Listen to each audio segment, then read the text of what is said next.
Just a few hours before the American arrived, a Russian drone was following his car, and the drone hit his car, and somehow maybe the explosives had not been packed well enough, and so it only cracked his windshield, and he survived. Before we continue, we invite you to follow our channel, the only American show reporting live from Ukraine every day. Secretary of State Antony Blinken told the UN Security Council yesterday they should address Russia's growing cooperation with North Korea and Iran.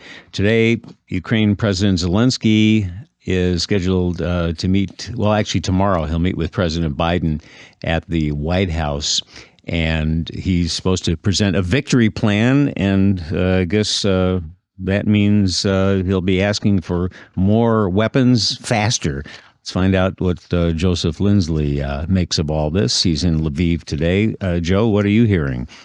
Well, we don't have Joseph Lindsley just yet. Now we have Joseph with us. Glad the Russians haven't stopped you today. What's going on, Joe? Hey, Bob. Hello from Lviv. And I have not been in Lviv in about 2 months. I took the train this morning. The express train takes about 6 hours from Kyiv. And it's...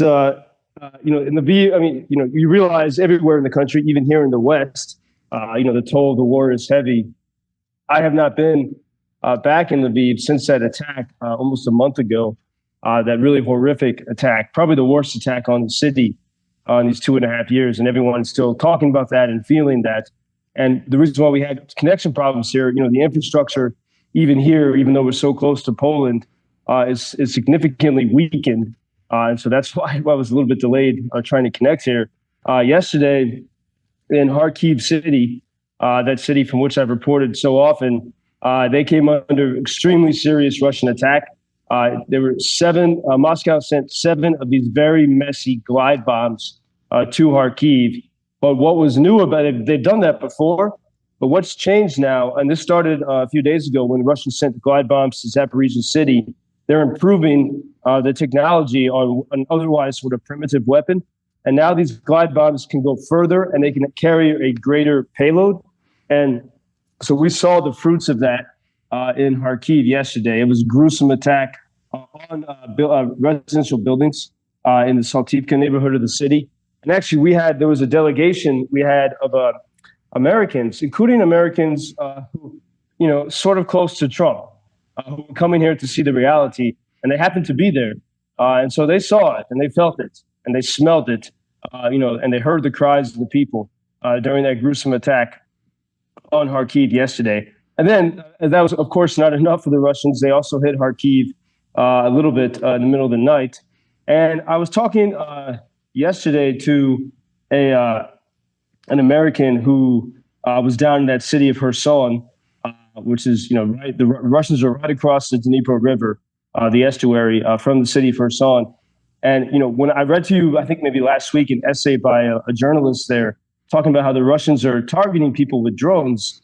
And this American went there to meet a Christian pastor. And the pastor said that just a few hours before the American arrived, a Russian drone was following his car. Just imagine that. You're driving down the street and you can hear and see the drone following you, and that drone has only one purpose, and it's to kill you. And the drone hit his car, and somehow maybe the explosives had not been packed well enough, and so it only cracked his windshield, and he survived.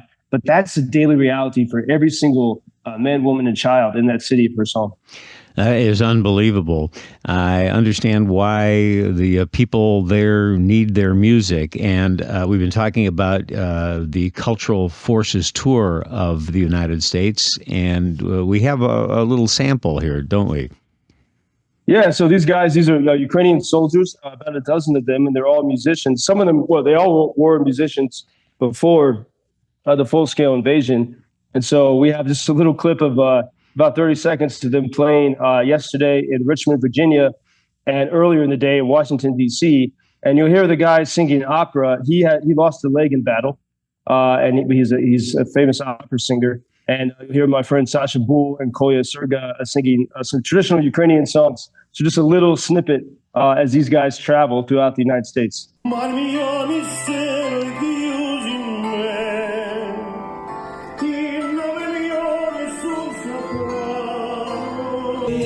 Горілки, наїжджися салом, стоп, поворот, їдемо на Білгород. Гоп, стоп, все Ковецького котла.